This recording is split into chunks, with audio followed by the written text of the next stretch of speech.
There is an old saying, use it or lose it. Use it or lose it. And it's true. Unfortunately, as far as our physical bodies are concerned, even if we use it, we lose it. I'm talking here about our muscular bulk, how with age we lose it, whether we like it or not. We usually become aware of it when we're around about 60. And even if we've been practicing, say, going to the gym, working with weights, we will eventually gradually lose our muscular bulk. I can recall myself at 20 years of age. I used to go to the gym and work out and move enormous weights for my size. I could do what they called the clean and jerk, which is an Olympic lift, almost my own weight over my head. I certainly can't do that now. We lose it, we use it. Even if we use it, we lose it. And this also applies to our mental faculties, but not so much losing it if we use it.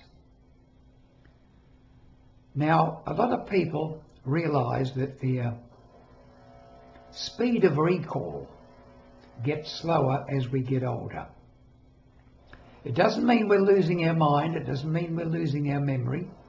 It simply means that our recall is not as quick as it used to be. You've probably had this happen to you. You're walking along the street, you see a person you know very well. He says hello. You say hello back. You don't remember their name. You say, how are you going, my friend, etc., etc., pal, whatever words spring to mind. And as he turns away to leave, you remember his name and over your shoulder and say, thanks, John, good to meet you again. So commonplace. Nothing to get worried about. Use it or lose it, though.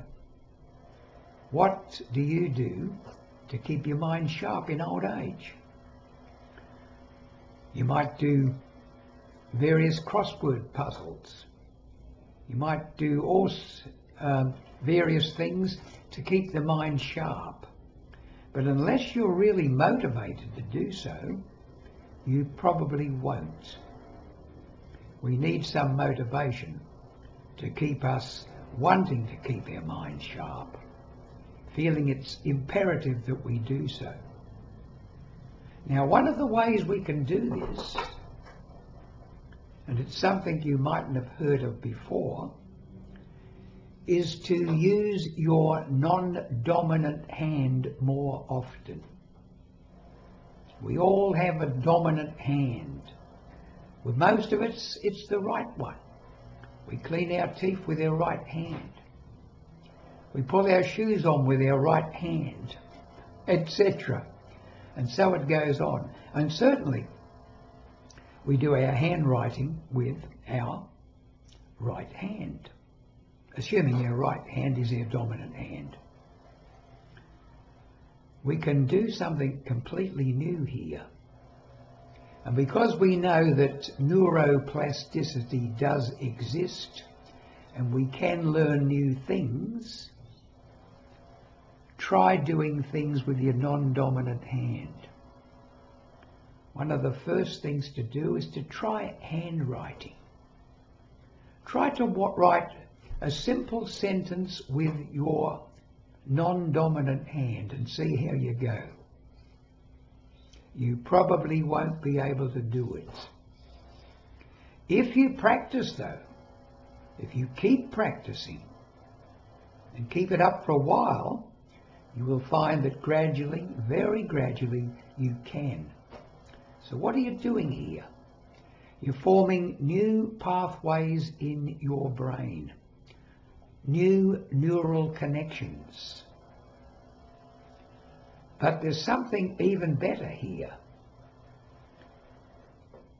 If we're right-handed people, our left brain is being used mostly.